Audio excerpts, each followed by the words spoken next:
శ్రీమాతే నమః. ఈ వీడియో ఉంది మన ఇంట్లో అమ్మను ఏమని పిలుస్తున్నారు, ఈ వీడియో చూడండి.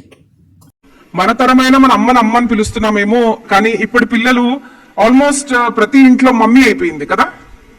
సో వాట్ ఈస్ మమ్మీ అంటే ద డెడ్ బాడీ. కొన్ని భాషల్లో it's dead body is called as mummy. But అమ్మ అన్న పదానికి మన దగ్గర అమ్మ అంటే మనను జన్మనిచ్చిన తల్లి ఒక్కటే కాదండి. మన దగ్గర వదినని కూడా వదినమ్మ అంటారు, చెల్లిని కూడా చెల్లమ్మ అంటారు, ఇంట్లో పుట్టిన చిన్న శిశువుని కూడా నా బుజ్జి కదు మా అమ్మ కదు అంటారు.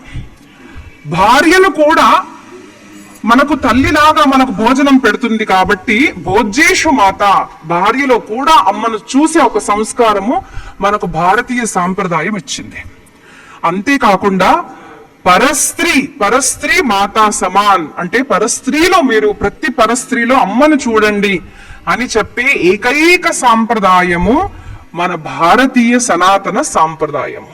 ఈ వీడియో నచ్చినట్లయితే లైక్ చేయండి, షేర్ చేయండి, సబ్స్క్రైబ్ చేసుకోండి. Thank you.